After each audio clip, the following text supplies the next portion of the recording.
My name is Elias Thorne. I was born and raised in Port Blossom, a town that clings to the coast like a barnacle to a ship's hull. It's the kind of place where the salt spray on your windows is a constant, and the cry of gulls is the town's morning alarm. My little brother Leo's first word wasn't mama or dada. It was Eli. That simple, two-letter name, a shortened version of my own, tells you almost everything you need to know about the landscape of my childhood. While other kids my age were navigating the currents of high school crushes and weekend parties, I was charting a different course. My world was one of grocery lists, medication schedules, and the quiet hum of a washing machine late at night. I didn't mind. Truly, I didn't. The weight of responsibility was a small price to pay for the light in Leo's eyes or the sound of my sister Clara's laughter. Seeing them safe and happy was the anchor that held me steady in the storm of our family life. Our parents, you see, were lost at sea in their own ways. My mother, Eleanor, was forever chasing a horizon she called self-fulfillment. It began with an obsession with a wellness company called Orabloom, which sold essential oils and promises of inner peace. Our home office, once a place for homework, became her sanctuary of mood boards and webinar calls, the scent of lavender and eucalyptus a cloying mask for the scent of neglect. Leo could be crying with a fever in his room, and she'd be meditating on abundance, her door firmly closed. My father, Richard, sought his escape in his work. He was a consultant for a firm called Sterling and Croft, a title that sounded important and required frequent, last-minute trips. His assistant, a woman named Isabel, seemed to possess a remarkable dedication, accompanying him on nearly every one. I preferred their absence. It created a vacuum that I was, perhaps selfishly, happy to fill. Their distance was a quiet permission slip for me to step in.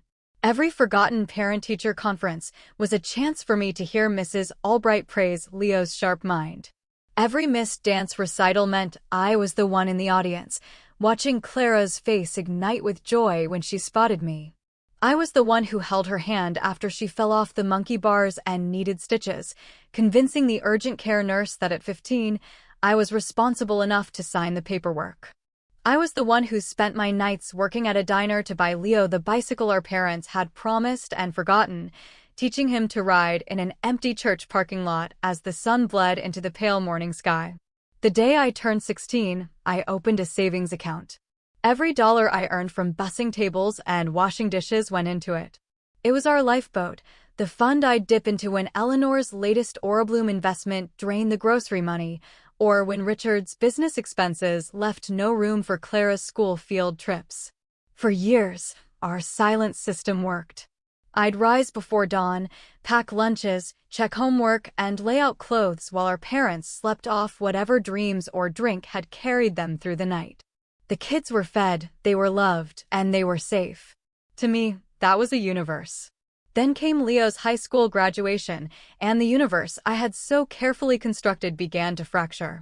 We all went, a rare constellation of thorns in one place. Eleanor wore a floral dress, a stark departure from her usual yoga pants. Richard even kept his phone in his pocket for the entire procession. They sat in the front row, beaming, posting photos with captions about their brilliant, accomplished son, as if their pride had been earned through years of dedicated parenting. When Leo's name was called, a wave of emotion so powerful it felt like grief washed over me. Tears streamed down my face as he crossed the stage, his diploma a testament to 1,000 small sacrifices. I was watching my own child graduate. The ceremony was winding down when the principal announced a special student speaker. Leo. He walked back to the podium, his expression a mixture of nervousness and resolve. This speech isn't really about me, he began, his voice clear and steady. It's about the person who made sure I would be standing here today. His eyes scanned the crowd and found mine. I quickly wiped my cheeks, a flush of embarrassment warming my skin. When I was 7, he continued, I had pneumonia. The person who sat by my hospital bed for 3 days, reading to me and convincing the nurses to bring me extra ice cream, wasn't my mom or dad. It was my brother, Elias. He was only 14. The auditorium grew quiet. The rustling of programs ceased. Most kids learned to ride a bike with their parents holding the seat. I learned at 6 in the morning in a parking lot because Eli had worked a double shift to buy me that bike, and the early morning was the only time he had free. I heard a soft clatter. Eleanor's phone had slipped from her hand and hit the floor. Richard's jaw was a clenched knot of muscle. "So, Mom, Dad," Leo said, his tone softening, almost gentle, "thank you. Thank you for giving me the greatest role model a guy could ask for." He raised his diploma high, pointing it directly at me. "This is as much yours as it is mine, Eli. In fact, it's more yours. Because while you were busy raising us, you never got a chance to be a kid yourself." A few scattered claps began, then swelled into a roar. It wasn't polite applause, it was a wave of understanding, of dawning realization. Whispers turned into murmurs. I saw our Aunt Carol turn to stare at my parents, her mouth agape. Our grandmother, Rose, had her weathered hands over her face, her shoulders shaking with quiet sobs. After the ceremony, our family descended on us, on Leo, Clara, and me. Grandma Rose clutched my face, her tears warm on my skin. "Oh, Elias," she wept, "we never knew. We just thought you were being such a helpful big brother. We never saw." My parents, their carefully curated image lying in shards at their feet, disappeared before the reception even began. But they weren't finished. Their retreat was not a surrender, it was a regrouping. 2 days later, the war began. I was in the living room, helping Clara practice a new dance step, her small feet stumbling with charming awkwardness, when the doorbell chimed. On the porch stood 2 women in crisp, navy blue pantsuits. Their identification badges, clipped to their blazers, read Child Protective Services. My blood turned to ice water. It was a sensation so cold it felt hot, burning its way through my veins. They moved past me with a practiced, impersonal efficiency, their eyes scanning our home not as a place of love and life, but as a potential crime scene. Everything I had built, every system I had created to protect my siblings, was suddenly reframed as evidence against me. The detailed medication chart I'd made for Leo's ADHD, with its color coding and backup alarms, became unauthorized administration of medical care. The family calendar on the fridge, with its neat entries for doctor's appointments and school events, was assuming parental authority without legal standing. Even the refrigerator, stocked with fresh fruit, yogurt, and Clara's favorite chocolate milk, was noted down as possible overcompensation for underlying neglect, a phrase so clinical it was obscene. The taller woman spoke into her phone, her voice a low monotone that carried across the room. "Yes, the report was called in by the biological parents.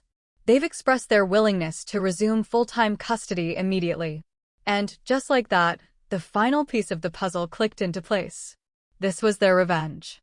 Not a shouting match, not a dramatic confrontation, but a cold, calculated, bureaucratic dismantling of my life. Clara, sensing the shift in the atmosphere, pressed herself against my leg, her small fingers digging into the denim of my jeans. She whispered my name, a frightened, questioning sound. The social worker bent down, not to comfort her, but to photograph her. The click of the phone's camera was unnervingly loud in the quiet room. She straightened up and typed on her tablet. I caught the words on the screen: "Child exhibits coached behavior, seeking comfort from sibling." My stomach churned. They were twisting a child's fear into an accusation.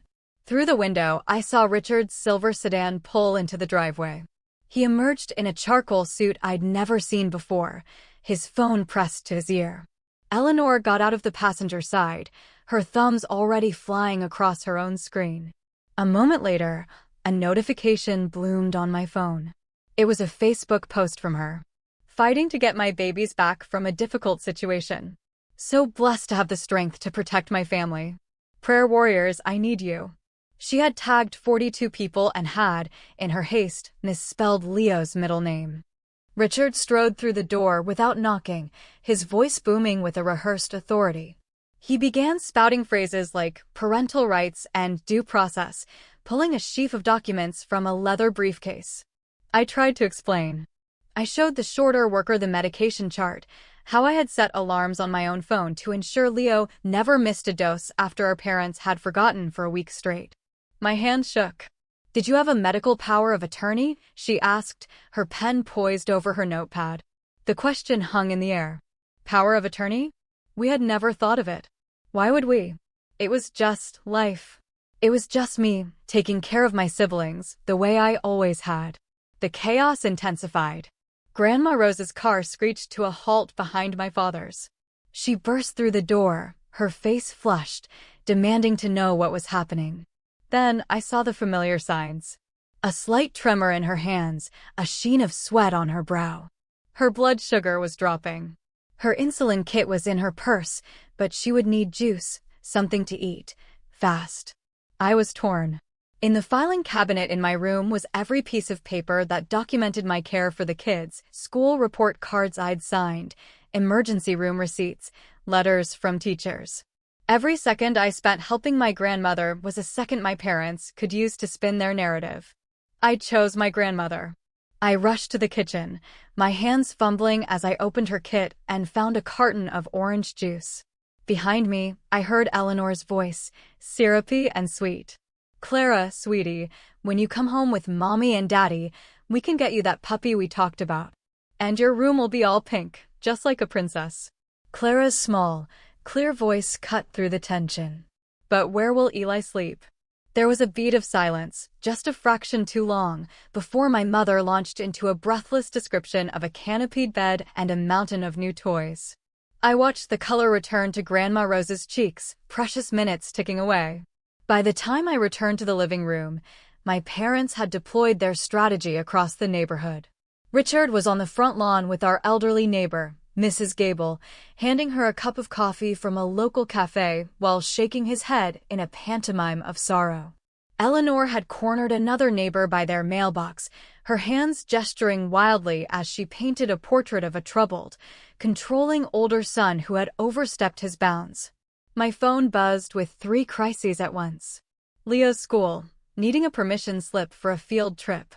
The landlord, wanting to know why the rent was 2 days late. The CPS worker, demanding my employment history and financial records. I paid the rent first, transferring money from the savings account I had so carefully nurtured. The late fee would mean a tighter budget for groceries, but a roof over our heads was paramount. As I hit submit, I saw the name of the bank teller who processed the transfer. It was a woman from my mother's Orabloom team. The world suddenly felt very small and suffocating.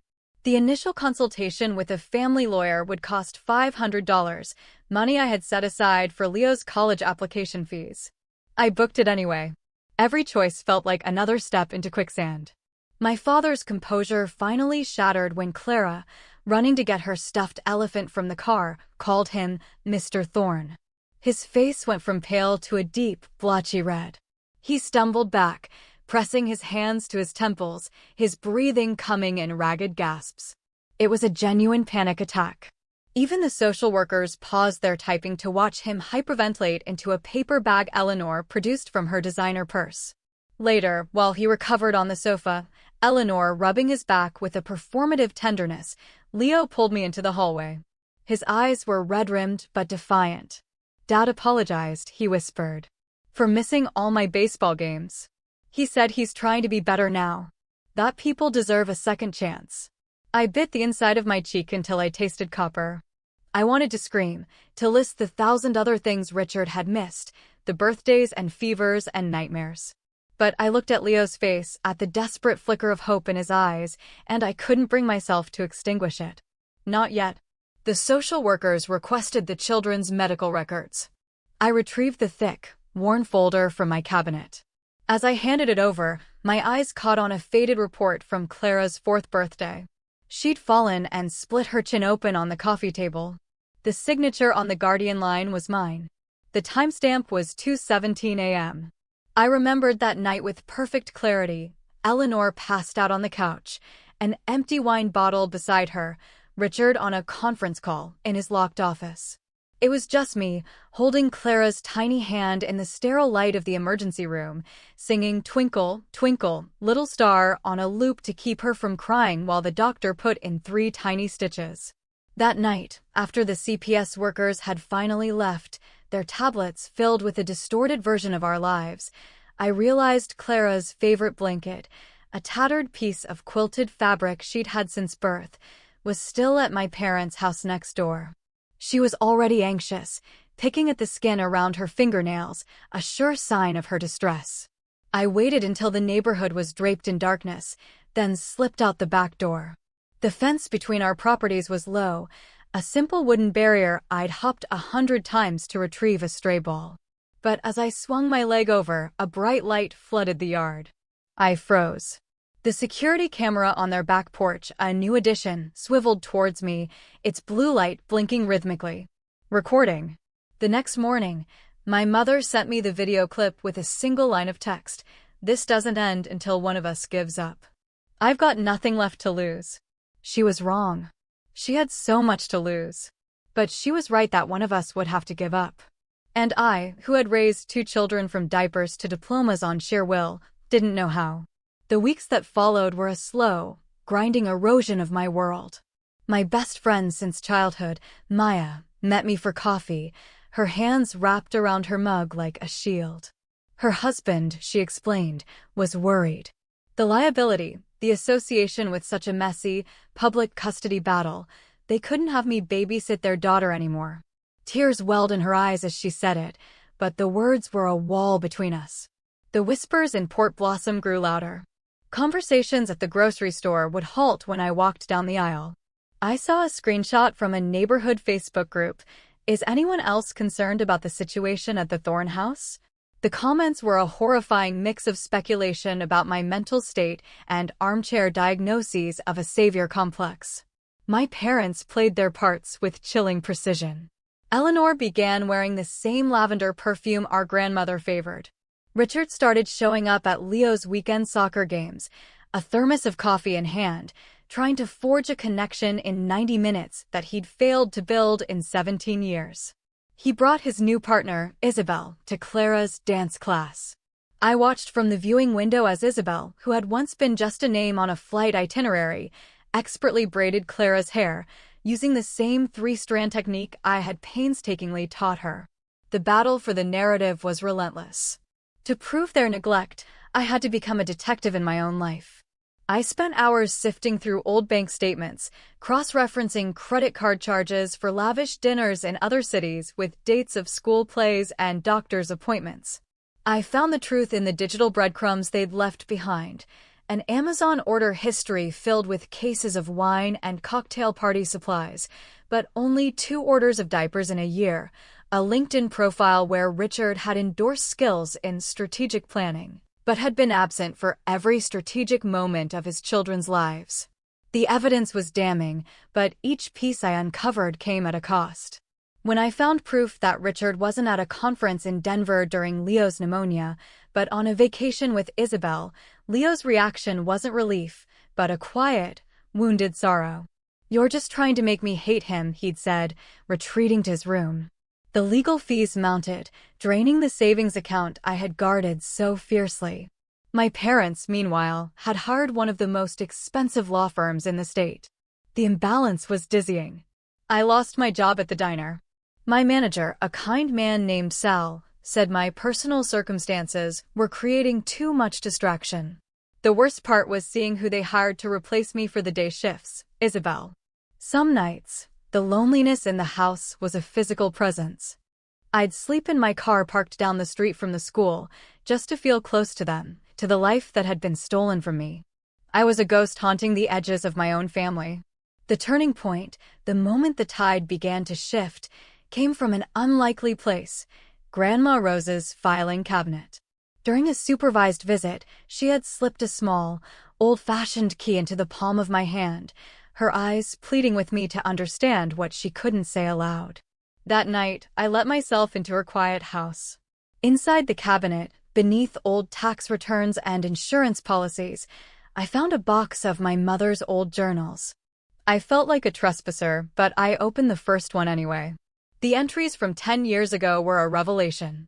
They were filled with a raw, aching honesty. "Elias handled dinner and baths again tonight," one entry read. "It's easier this way. I look at Leo and Clara and I feel like a fraud. I don't know how to do this. The wine helps quiet the voice that says I'm failing." Page after page revealed not a monster, but a deeply broken woman, haunted by her own inadequacy. She hadn't set out to be neglectful. She had simply abdicated, bit by bit, handing over the responsibilities to me because it was less painful than confronting her own shortcomings. In her twisted logic, I hadn't saved them. I had enabled her to retreat from a role she was terrified of.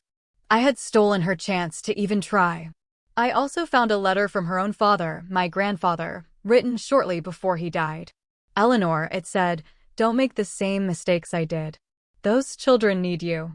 Don't wait until it's too late." The pieces clicked into place with a sickening finality. My grandfather had been an alcoholic. My mother had grown up in the shadow of the same neglect she was now perpetuating. She knew this pain intimately. She had lived it, sworn she would be different, and then, crushed by the weight of her own trauma, had repeated the cycle. This was never just about a custody battle. It was about breaking a chain that stretched back through generations. Armed with this new, painful understanding, my strategy shifted. This was no longer about winning an argument. It was about ensuring the safety of two children from a pattern of damage that was deeper and more insidious than I had ever imagined.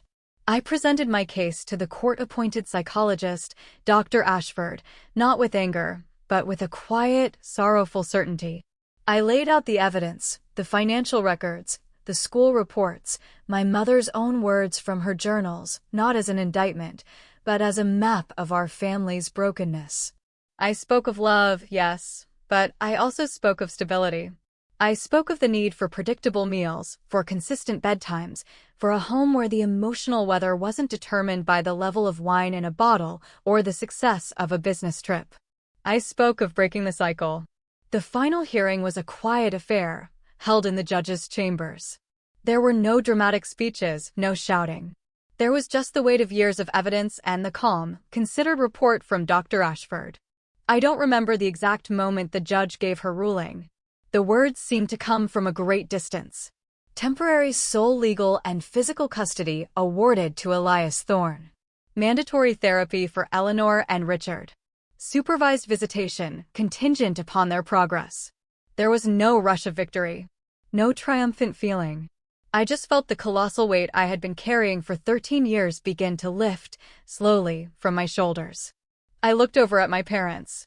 My mother was weeping silently into her hands. My father stared at the polished surface of the table, his face a mask of defeat. For the first time, I didn't see villains. I saw two deeply flawed, wounded people who had caused immense harm, not entirely from malice, but from a profound and tragic weakness. 6 months have passed since that day. The rhythm of our lives has found a new, quieter cadence. Leo is in his first year at the state university, only an hour away. He calls every night. Clara's dance classes are the highlight of her week, and she no longer picks at her fingernails. The house is filled with the sounds of her laughter and the smell of whatever new recipe I'm trying to master. I see my parents every other Sunday for 2 hours at a supervised visitation center. The conversations are stilted, fragile things. My mother talks about her therapy, about rediscovering a passion for painting real painting with canvases and oils, not vision boards. My father asks Leo about his classes, his voice still tinged with an awkwardness that years of absence have ingrained. Last week, my mother got her test results back. She's been sober for 6 months, the longest stretch since before Leo was born. When the facilitator told her, she started shaking, a tremor that ran through her entire body, and she hasn't stopped. It's not a shake of fear or withdrawal, but of something else, something I can't quite name. It's the tremor of a person standing on solid ground for the first time, terrified the earth might give way. Yesterday, as I was helping Clara with her math homework at the kitchen table, she looked up at me, a small frown on her face. "Eli," she said, "if Mom gets all better, will we have to go live with her?" I put down my pen and looked at her, at this bright, resilient little girl who had weathered so much. I thought of my mother's shaking hands, of my father's clumsy attempts at connection. I thought of the long, winding road of healing that lay ahead for all of us. There is no simple ending to a story like ours. Forgiveness is not a destination you arrive at, but a landscape you learn to navigate, day by day. No matter what happens, I said, taking her hand, we're a family. You, me, and Leo. This is home. And I'm not going anywhere. She smiled, a genuine, untroubled smile that reached her eyes. The simple trust in her gaze was the only victory that ever truly mattered. The cycle was broken. The anchor had held.